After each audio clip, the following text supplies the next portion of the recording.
What if sound isn't just something you hear? What if right now, in your room, in your car, lying in bed with your headphones on at 2 a.m., staring at the ceiling thinking about something you can't quite name? You're not listening to sound.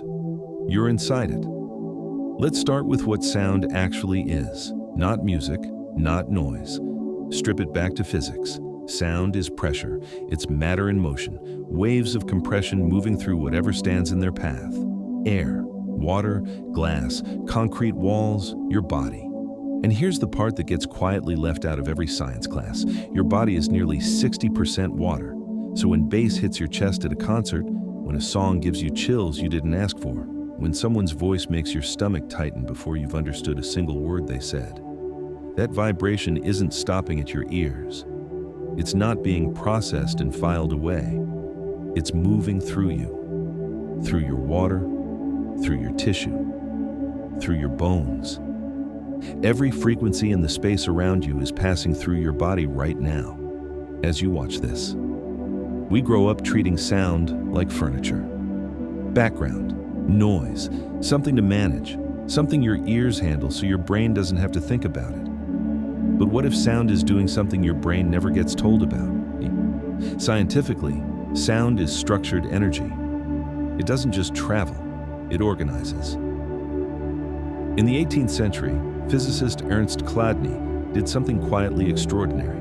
He took a metal plate, covered it in fine sand, and drew a violin bow slowly across the edge, one sustained tone. The sand shifted, not randomly, not chaotically.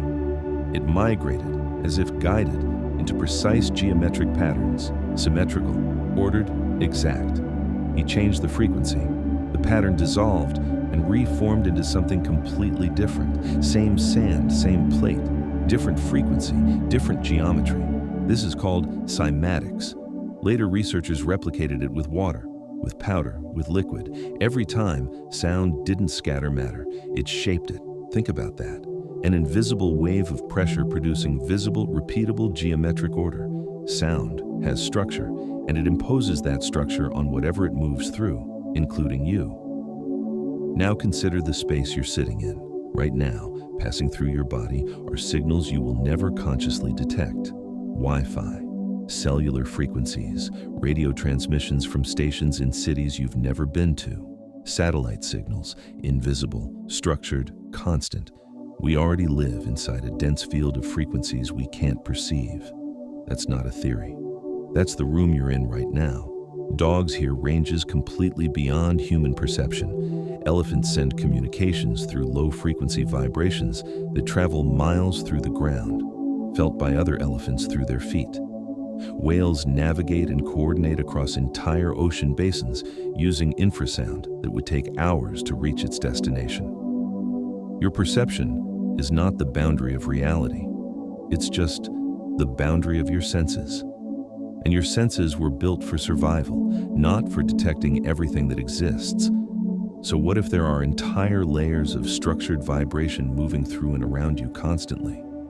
That you don't register, not because they aren't there, but because you were never built to notice them? Not ghosts, not mysticism, just physics operating beyond your biological range. Here's where it becomes undeniably personal. Music doesn't just change how you feel, it changes what's happening inside you. Your heart rate synchronizes to rhythm, not metaphorically, literally adjusts. Your breathing follows tempo. Your brain shifts its activity patterns depending on what frequencies it's receiving. That song you put on when everything feels like too much? It's not just comfort. It's frequency interacting with your neural oscillations, reorganizing something. That speech that moved you to tears when you had no intention of crying. It wasn't only the words. It was cadence, the space between sentences, the shape of the voice, resonance landing in your chest before your conscious mind decided how to feel. Architects study this. They design the acoustics of hospitals, schools, and offices specifically to alter the psychological state of people inside them. Marketing researchers study it. Military programs have explored it. Every person who has ever stood in front of a crowd and moved them understood this intuitively. Sound reaches you before thought does. And if vibration can do that, if it can move through you and shift your biology without asking permission, how deep does that access go? Because remember what you actually are, not a solid thing, not a fixed object. You are mostly water, water that responds to vibration. Your nervous system runs entirely on electrical impulses, oscillations, biological waves. Your cells communicate through tiny electrical signals cycling constantly, even right now, even in the quiet, even while you sleep. You have never once been still. You are a dynamic, moving pattern of energy nested inside a larger dynamic, moving pattern of energy that has never been still either. Go deeper. Atoms vibrate, molecules vibrate, the ground beneath you vibrates. Right now, gravitational waves, ripples in the actual fabric of space-time, produced by collisions between massive objects billions of years ago and billions of light years away, are passing through your body, still moving, still arriving, passing through you like you aren't there. If reality at its most fundamental level is vibration, then what we experience as solid, as stable, as real, is just energy organized into patterns stable enough to feel like matter. Matter isn't the absence of motion. Matter is motion, structured, slowed, shaped by frequency into something that feels permanent, almost like sound given a physical form. Ancient cultures seem to know something about this, not in equations, not in peer-reviewed papers, but in stone. The king's chamber inside the Great Pyramid produces a resonant frequency that matches the human heartbeat. Researchers who've recorded it describe standing inside as physically disorienting, like the room is doing something to your body. Stonehenge's original configuration would have created specific acoustic effects inside the circle. Researchers have modeled it, and the results are strange. Greek amphitheaters built 2,000 years ago still produce acoustic perfection that modern engineers study and struggle to fully explain. A whisper from the stage, heard clearly at the back row, hundreds of feet away.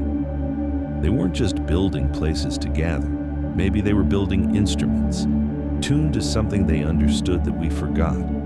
Or maybe they just understood, intuitively, empirically, that sound shapes experience. That resonance is real. That the space you're in is never neutral. So maybe the question isn't, does sound affect us? We already know it does. The deeper question is, how much of what you call intuition, emotion, atmosphere, is actually your body doing what water does, responding to vibration before your mind gets the chance to name it? When a room feels wrong the moment you walk in, when a voice makes you trust someone before you know why, when a song pulls you back to a specific moment with a precision that no photograph could match, maybe that's not coincidence. Maybe that's not even memory. Maybe that's resonance. Your body recognizing a frequency pattern it's encountered before. The universe has never been silent. Not once.